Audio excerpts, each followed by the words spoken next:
Proclamação do Evangelho de Jesus Cristo segundo Marcos. Glória a vós, Senhor.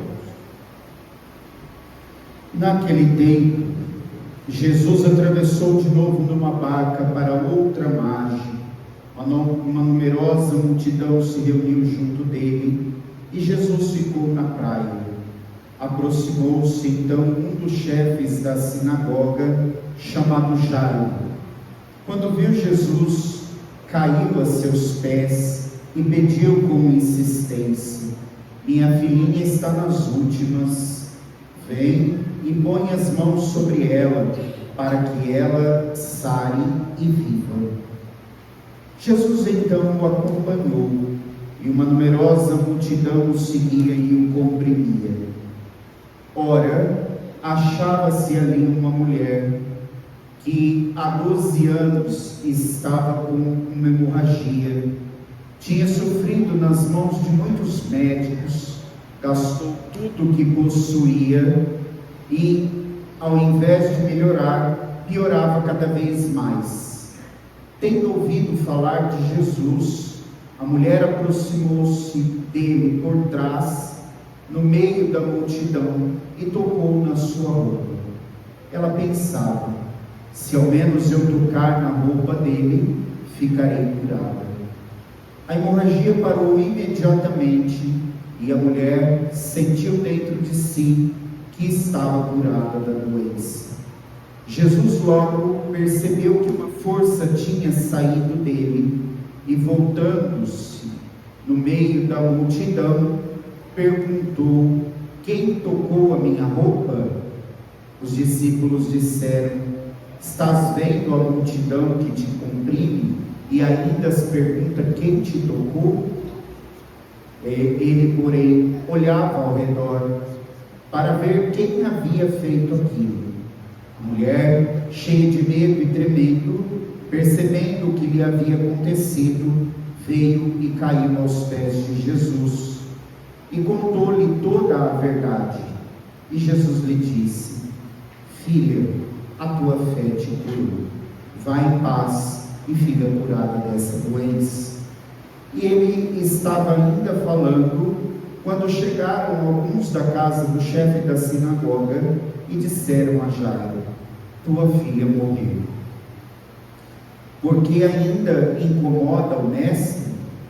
Jesus ouviu a notícia e disse ao chefe da sinagoga: não tenhas medo, basta ter fé.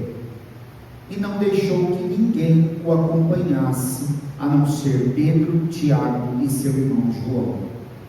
Quando chegaram à casa do chefe da sinagoga, Jesus viu a confusão e como estavam chorando e gritando. Então ele entrou e disse: por que essa confusão e esse choro? A criança não morreu, mas está dormindo. Começaram então a caçoar dele. Mas ele mandou que todos saíssem, menos o pai e a mãe da menina, e os 3 discípulos que o acompanhavam. Depois entraram no quarto onde estava a criança. Jesus pegou na mão da menina e disse: Talita cum, que quer dizer: menina, levanta-te. Ela levantou-se imediatamente e começou a andar, pois tinha 12 anos. E todos ficaram admirados. Ele recomendou com insistência que ninguém ficasse sabendo daquilo e mandou dar de comer a menina. Palavra da salvação. Glória a vós, Senhor.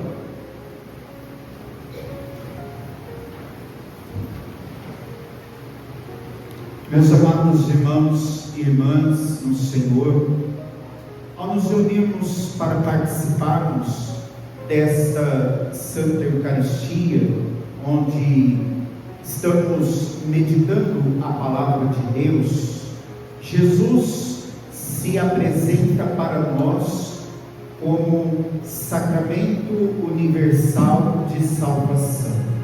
Ou seja, tanto no toque da mulher nas vestes de Jesus, como o toque de Jesus na menina, é um sinal de um sacramento, ou seja, um sinal que cura, um sinal que salva.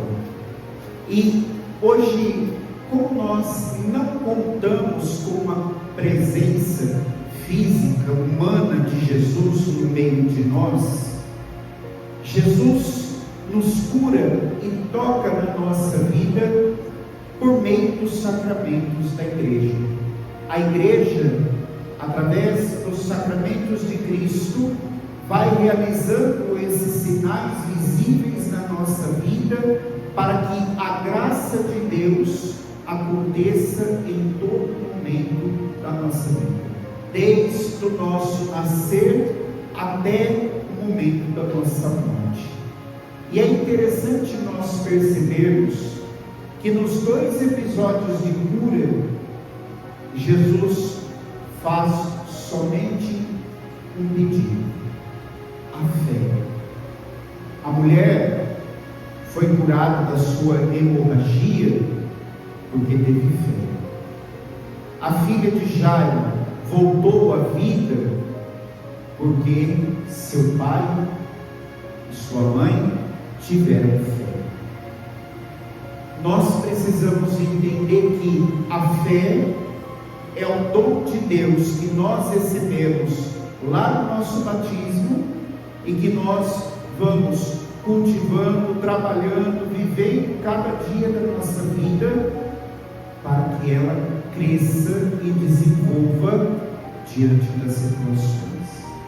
Não basta dizer eu tenho fé.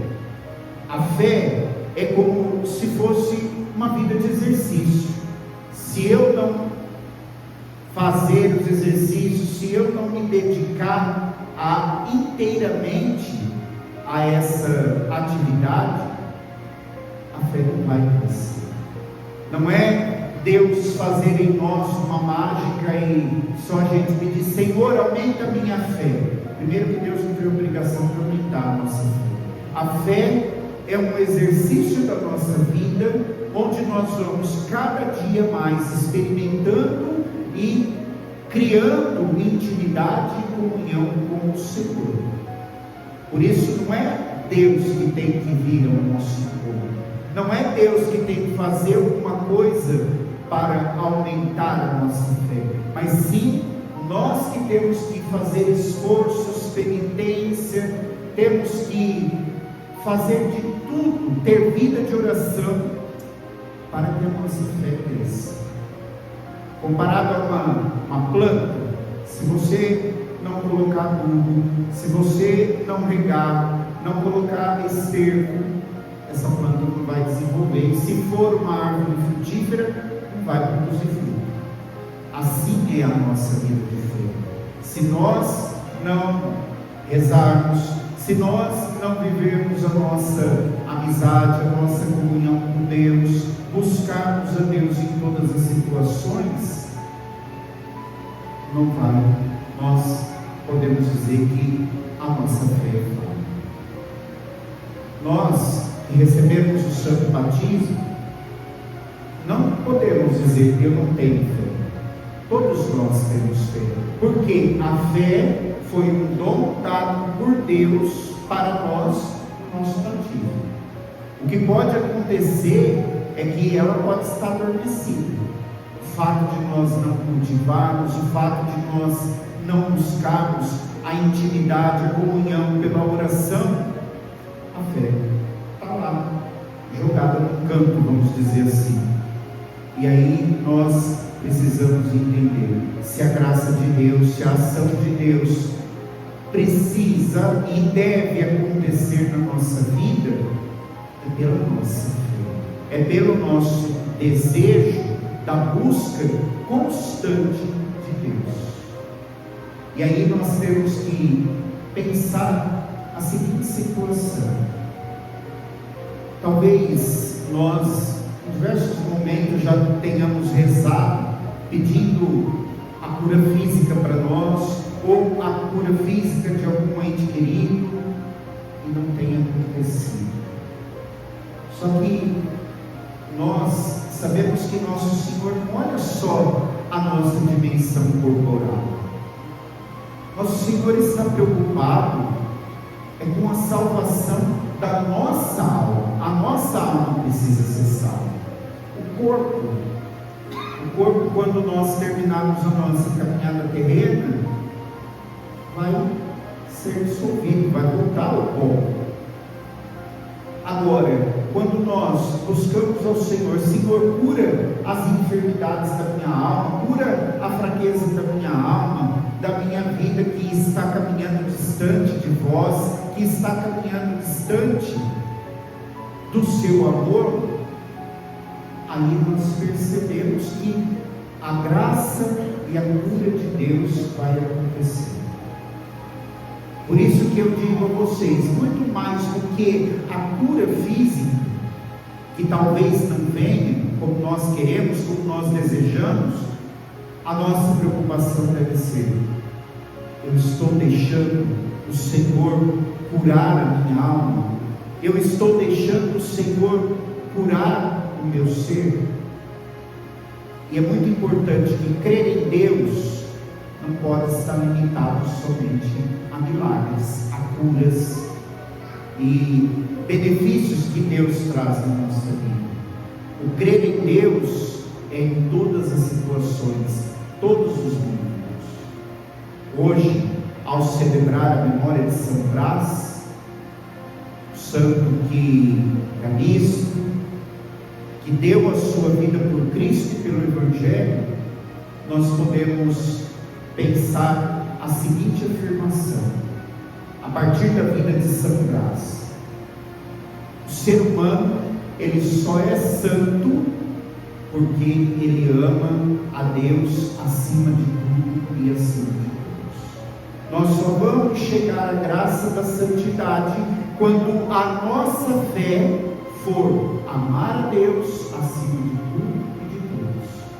Aí nós vamos perceber que Deus vai realizando grandes coisas em nosso favor. Mas para tudo isso acontecer, é preciso ter fé. E olha que nosso Senhor não pede muito. No outro evangelho, Jesus diz: ainda que nossa fé seja do tamanho de um grão de mostarda, que é semelhante a um grão de areia, nós vamos conseguir mudar uma montanha de um lugar para o outro. E assim, nós precisamos pensar: Senhor, eu tenho fé. Aliás, toda fé todos nós temos. Eu estou vivendo a minha fé pela prática dos sacramentos, pela busca de oração, pelo verdadeiro desejo de estar unido com Deus, de amar ao Senhor acima de tudo e de todos. Será que nós estamos com essa fé madura e coerente, como São Brás viveu, como os dois personagens do Evangelho viveram, e como muitos da vida da nossa comunidade viveram? Amam a Deus acima de tudo e de todos. É assim que vive o verdadeiro discípulo de Jesus Cristo. É assim que vive o verdadeiro homem e mulher de fé. Se nós sentirmos com o nosso exame de consciência que nós estamos ainda um pouquinho longe, precisamos percorrer muito, um caminho ainda até longo, para termos uma fé coerente, nos esforcemos para isso, nos esforcemos para ter Deus como centro da nossa vida, como centro da nossa caminhada cristã.